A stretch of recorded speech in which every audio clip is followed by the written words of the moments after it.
And so the final preparations are out of the way. The Olympics are here. From the preparations for the synchronised swimming event, this is the Russian team, to the huge media broadcast centre and the vast building project which is the Olympic Park itself. We're now at the stage where there's nothing left to do but the Games themselves. But things have changed since those far-off days when we watched spotty, days-old black and white film which had finally crossed the Pacific to our shores. Now we have several channels showing live, high-definition coverage of events happening on the other side of the world, but it's all at a price. This summer, the greatest athletes come together in London. Experience their remarkable stories as the entire world watches. Today, TV has popularised the Olympics to the point that the global audience is now estimated at 1 billion viewers. But television networks have found themselves fighting it out in a high-stakes bidding war for the right to take their place in the media centre. The ratings, advertising revenue and the prestige associated with broadcasting the Games have established the Olympic rights as among the most coveted and expensive in the whole of television. Depending on territories, the rights can cost hundreds of millions of dollars. US networks can pay $500 million for the rights, and that doesn't include the cost of producing the coverage of the Games, which can add up to another couple of $100 million. So it's not surprising, perhaps, that the coverage we watch on TV is heavily sponsored, because the TV companies need to get back that enormous outlay. And it's the TV coverage, in part, that has attracted the big sponsors for the Games themselves. Names like Coca-Cola and McDonald's are pleased to be part of the Games, particularly if it means their rivals become also rans in this particular Olympic race.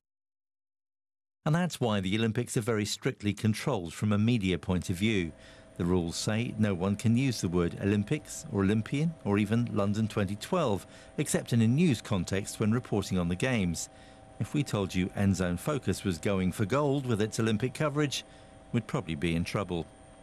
But are we missing out? Is the fact that the majority of the Olympics coverage is not free-to-air mean that things are different to the way they were maybe 12, 16 years ago?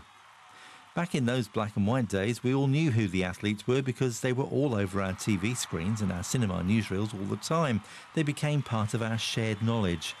Today, because the coverage is on pay TV, coverage on free-to-air TV is understandably more limited, often by the rules of exclusivity, and partly because other channels might question what would be the point of promoting a rival broadcaster's offerings.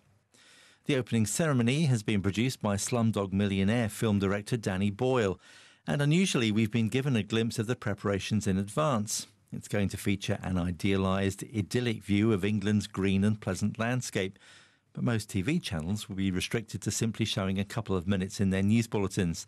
The event will be showing live only on Prime and Sky TV.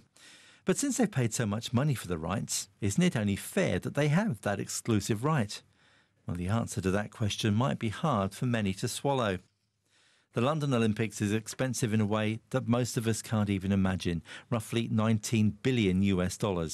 That's actually less than the cost of Beijing in 2008, which came in at $43 billion, and on a par with Athens in 2004. However, even $19 billion is a lot more than the estimate of $2.5 billion, which was the estimate when London bid for the Games 7 years ago. Has sport become simply a means of delivering an audience to advertisers? Has the world's greatest sports event been spoiled because of the huge sums of money involved? It's a question that many sports fans may be asking themselves in 2012.